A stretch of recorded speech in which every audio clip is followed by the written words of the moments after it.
It was December 1944, deep in the frozen forests of Belgium. The world was still trembling under the weight of war. Nazi Germany, desperate but dangerous, had launched one final, furious counterattack. The Battle of the Bulge. Snow covered everything, turning the Ardennes into a silent, white battlefield where every breath turned to fog, and every mistake could cost lives. In the middle of that chaos stood an American general, whose name would soon echo through history. General Anthony McAuliffe. He wasn't a man who sought glory, nor one who raised his voice for attention. But what he did in those bitter, freezing days would become one of the most legendary moments in military history.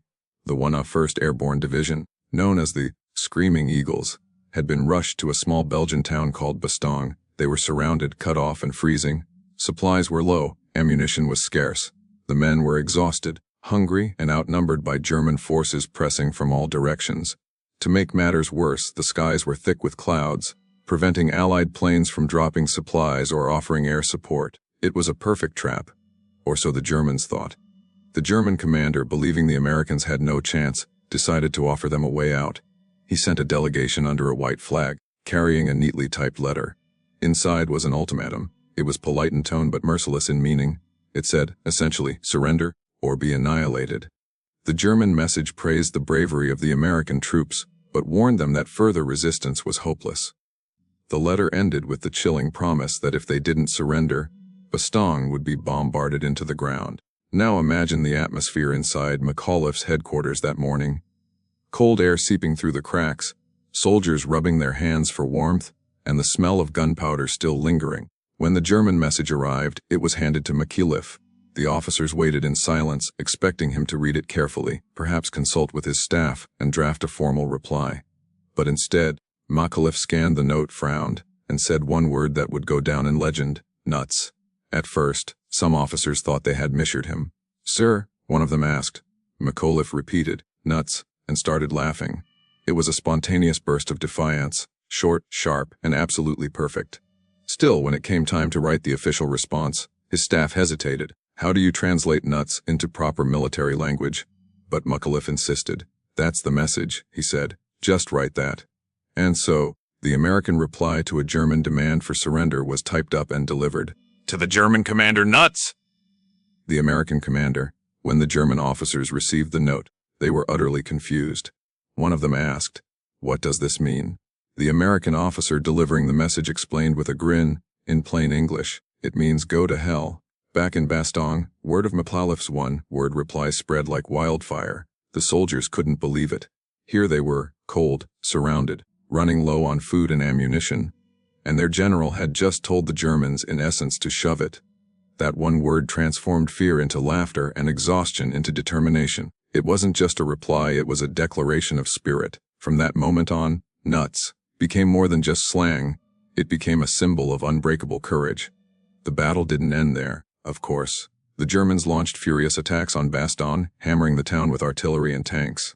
But the 101st held firm. They defended every street, every building, every inch of ground. Snow turned red as men fought hand to hand. And through it all, McAuliffe remained calm, leading not with arrogance but with steady confidence. Even as communication lines broke down and rations dwindled, he reassured his men that help was on the way. "We're holding Bastogne," he said. "We're not going anywhere." That kind of leadership mattered. When soldiers see their commander unshaken, they dig deeper than they ever thought possible. McAuliffe didn't need grand speeches or fiery rhetoric. His one-word reply had already said everything that needed to be said: "We don't surrender. Not now." Not ever. Outside the besieged town, the snow kept falling, muffling the sounds of war. The German divisions, confident at first, began to realize that the Americans were not breaking. They were standing firm in a death trap, and yet they refused to yield. The arrogance of the German high command turned to frustration. They couldn't understand how men so trapped could still fight with such defiance. Days dragged on. The situation grew desperate. But then, on December 26, 1944, the rumble of tanks echoed from the south. The lead elements of General George S. Patton's Third Army had broken through. The siege of Bastogne was over. Relief had arrived. The American troops cheered as Patton's men rolled in, bringing supplies, reinforcements, and hope. Bastogne had held. McAuliffe's nuts reply wasn't just defiance, it was prophecy. The Germans had demanded surrender, but instead they got history. After the war, journalists and historians would recount the story again and again. Books were written, movies made, and McAuliffe is famous one. Word answer became a legend in military circles, a testament to the American fighting spirit. But beyond the battlefield and beyond the glory, there's something deeper about that moment. It wasn't just about winning or losing. It was about identity, about what it means to stand firm when everything around you says to give up. In that frozen town, surrounded by enemies, with death closing in, one man's humor, courage, and refusal to surrender reminded the world that sometimes the most powerful words aren't speeches or manifestos. Sometimes they're just a single, perfectly chosen word. Nuts. After Bastogne was saved, the story of General McAuliffe spread across the front lines faster than the winter wind. Soldiers who had never even heard his name before now spoke it with pride. In foxholes and field tents, around makeshift fires and ration tins, men told and retold the story. Did you hear what the general said when the Germans told him to surrender? He told them, nuts. Due to the exhausted Allied troops, it wasn't just a funny story. It was fuel for their souls. The Battle of the Bulge was one of the toughest, bloodiest fights of the entire war. Thousands had already fallen, and morale across the front was fragile. But the idea that one surrounded American division had stood their ground and answered the Germans with pure defiance gave everyone new strength. Even back in London, in Washington, in the newspapers and radio broadcasts, McAuliffe's name began to appear. He became a symbol of that indomitable American spirit that refused to bow even when cornered. But let's rewind for a moment. Who exactly was this man who dared to defy the entire German army with one word? Anthony Clement McAuliffe wasn't born into fame or wealth. Born in 1898 in Washington, D.C., he grew up during a time when America was finding its identity on the world stage. He attended West Point, graduated in 1918, just as the First World War ended, and spent decades serving quietly, rising through the ranks. He wasn't one of those flamboyant generals who chased glory. He was known for his composure, intelligence, and steady leadership. When the Second World War erupted, McAuliffe found himself assigned to the 101st Airborne Division, an elite group of paratroopers who had already earned fame during D-Day and Operation Market Garden. He served as the acting division commander while the official leader, Major General Maxwell Taylor, was away in Washington. Fate, it seemed, had placed McAuliffe exactly where history needed him to be. In the early hours of December 16, 1944, the Germans launched their surprise offensive. Hundreds of thousands of enemy troops, supported by tanks and artillery, crashed into the thin Allied lines along the Ardennes. The American front buckled under the pressure. Entire units were cut off, communication lines shattered. It was chaos. Amid this confusion, Bastogne became the key. Whoever held Bastogne controlled the roads through the Ardennes, the arteries that fed the German advance. The Germans knew it. The Allies knew it. And so both sides converged on that small, snow-covered town. When the 101st Airborne arrived, they barely had time to dig in before the enemy surrounded them. 7 German divisions, tens of thousands of men, closed in like a tightening noose. McAuliffe had maybe 10,000 soldiers, many with little heavy equipment, few tanks, and limited ammunition. Yet his orders were clear: hold Bastogne at all costs. And that's exactly what he did. The Germans tried everything: artillery barrages, tank assaults, infiltration at night. Each attack was beaten back by exhausted but determined American troops. The weather was so cold that weapons jammed, and soldiers' boots froze to the ground. Some men wrapped their feet in newspaper or rags to keep warm. Medical supplies ran out, yet morale somehow held. McAuliffe's leadership was quiet but powerful. He walked among his men, checked on wounded soldiers, shared their rations, and cracked jokes when he could. One officer later recalled that McAuliffe never raised his voice, never panicked, and always gave the impression that things were under control, even when they clearly weren't.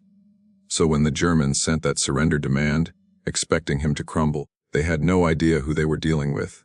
McAuliffe's nuts wasn't just defiance. It was the culmination of his entire life's character: disciplined, witty, and unshakable. The response shocked the Germans.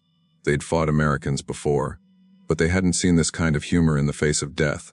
They expected fear, not laughter, and that laughter, that ability to find humor in hopelessness, became the Americans' secret weapon.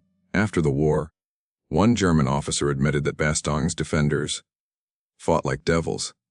What he didn't understand was that they weren't fighting for land alone. They were fighting for an idea, that no matter how bad things got, no one could take away their will. Meanwhile, in his headquarters, General George S. Patton was racing to relieve Bastogne. When he heard that McAuliffe had refused to surrender with a single word, Patton reportedly laughed out loud and said, "That's the best damned reply I've ever heard." It was exactly the kind of courage Patton admired, unflinching, clever, and bold. Patton's troops pushed through the snow, battling ice-covered roads, German artillery, and constant ambushes. Every mile was a struggle, but they kept moving because they knew men were dying in Bastogne waiting for them. The entire Third Army's effort became a race against time and winter itself. Back in the besieged town, Christmas arrived. But there was no feast, no music, no warmth. Only the sound of artillery shells and the cries of wounded men. Yet, even in that frozen hell, McAuliffe took a moment to send a message to his soldiers. It was short, simple, and unforgettable. What's merry about all this, you ask? We're fighting, it's cold. We're surrounded. All true. But we've got a lot to be thankful for. The situation is great. We can shoot at the enemy from any direction. Merry Christmas. That message summed up the spirit of Bastogne perfectly. Defiant optimism in the face of darkness. The men laughed when they heard it. If their general could find humor in being surrounded by an army, they could keep fighting another day. By the time Patton's tanks finally broke through the German lines on December 26, the defenders of Bastogne had done the impossible. They had held off a vastly superior force, endured freezing temperatures, and never lost faith. When Patton met McAuliffe after the relief, he congratulated him personally. "Well done," he said. "You and your men are the heroes of Bastogne." McAuliffe simply replied, "It was a team effort, General." That humility, the refusal to take sole credit for what his men had endured, made him even more respected. To McAuliffe, heroism wasn't about glory, it was about duty, discipline, and the bond between soldiers. In the months that followed, as the Allies pushed Germany back toward its borders, the legend of Bastogne grew. Reporters wrote about it. Soldiers repeated it, and across America, people took pride in that single, perfect word that captured the nation's spirit. Nuts became more than a wartime anecdote. It became a rallying cry for courage, a reminder that true strength isn't just about weapons or numbers. It's about heart. The siege was over, but the legend of Bastogne was just beginning. In the weeks that followed, General McAuliffe became a name known across the world. A quiet, modest man suddenly turned into a symbol of indestructible American resolve. Yet, if you had met him then, you would never have guessed it. He didn't boast. He didn't seek interviews. When journalists pressed him about his famous one-word reply, he shrugged and smiled. It just seemed like the right thing to say, he would remark. But to the soldiers who had fought in blood under his command, that word meant everything. It wasn't just defiance, it was dignity. It was humor in the face of fear. It was a declaration that no matter how desperate things became, the human spirit would not be broken. Let's step for a moment into the mindset of those soldiers. Imagine being 19 or 20, standing knee-deep in snow, holding a frozen rifle, watching your breath turn to frost in the air. You haven't slept properly in days. You haven't eaten a full meal in weeks. You hear artillery exploding in the distance, and you know the enemy surrounds you. And then your commander refuses to surrender with one word. Nuts. In that instant, you stop feeling like a victim of circumstance. You start feeling like part of something unbreakable. That's the power of leadership. It turns fear into faith, and hopelessness into honor. The Battle of the Bulge eventually became one of the largest and most costly battles ever fought by the United States Army. Over 19,000 Americans were killed, with tens of thousands more wounded or captured. But Bastogne stood as the turning point. The German advance had been stopped. Hitler's last gamble had failed. From that moment, the road to Berlin became inevitable, and McAuliffe's reply, that single, dismissive word, had become a rallying cry for every Allied soldier pushing forward through the snow and blood toward victory. When the war finally ended in 1945, McAuliffe returned home a hero. He received the Distinguished Service Cross, the nation's second highest military honor, and later went on to command U.S. Army Europe. But if you asked him about Bastogne, he would still downplay it. He would say the real heroes were the men in the trenches, the paratroopers, medics, and infantrymen who fought tooth and nail to hold that town. There's something profoundly human about that humility, because in war, it's easy for the loudest voices to claim the spotlight. But history remembers the ones who act with quiet courage. McAuliffe didn't win Bastogne with speeches or grand gestures. He won it with calm, confidence, and humor, traits that often go unnoticed but make all the difference when the world falls apart. Years later, historians and military scholars would dissect that moment, analyzing how a single word could carry so much power. They concluded that it wasn't the word itself, it was the timing. When everything looked lost, McAuliffe reminded his men that surrender was never an option. His refusal became a psychological weapon as potent as any rifle or tank. Even the Germans recognized it. After the war, several German officers who had fought at Bastogne admitted their respect for the Americans' courage. One said, "They should have been destroyed, but they would not die." That was the legacy of nuts. And it wasn't just soldiers who were inspired. Across the ocean, in small American towns where mothers waited for letters from the front, McAuliffe's reply became a source of pride and comfort. Newspapers printed the story on their front pages.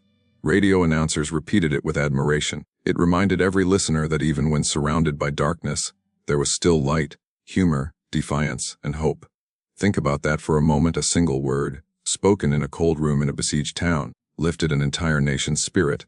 That's how legends are born. But perhaps the most incredible part of this story is how McAuliffe's nuts reply almost didn't happen. The original German message was delivered early that morning, and McAuliffe was actually asleep when it arrived. His staff woke him up and handed him the letter. Still groggy, he read the demand and muttered his now famous reply without thinking. It wasn't a calculated move, it was instinct. Genuine, raw instinct. That's what makes it so authentic. It wasn't about ego or theatrics. It was simply who he was. A man who refused to be intimidated, even half awake in a freezing war zone. When you strip away the uniforms and medals, that's the essence of courage. It's not fearlessness. It's choosing to stand your ground despite fear. McAuliffe, nuts, wasn't the roar of a superhero. It was the laugh of a human being who decided he would rather die standing than live kneeling. In the decades that followed, Bastogne became sacred ground for those who survived it. Veterans would return to the town, standing in the same streets where they once fought and froze, their breath catching as they looked at the rebuilt buildings and memorial plaques. Each December, locals would light candles and remember the soldiers who had defended their town. And at the heart of those ceremonies, one word would always echo: nuts. The people of Bastogne never forgot. To them, McAuliffe and his men weren't just liberators, they were symbols of hope. Even today, if you visit Bastogne, you'll find tributes to the 101st Airborne everywhere. Statues, museums, even chocolate bars named nuts, in honor of that legendary reply. It's fascinating how something so simple, a single word, can ripple through time, shaping how generations remember courage. In modern times, soldiers still use nuts as a kind of inside joke, a way of saying, "We're not quitting." It's part of military culture now, part of history's DNA, and beyond the military, that story carries a universal message.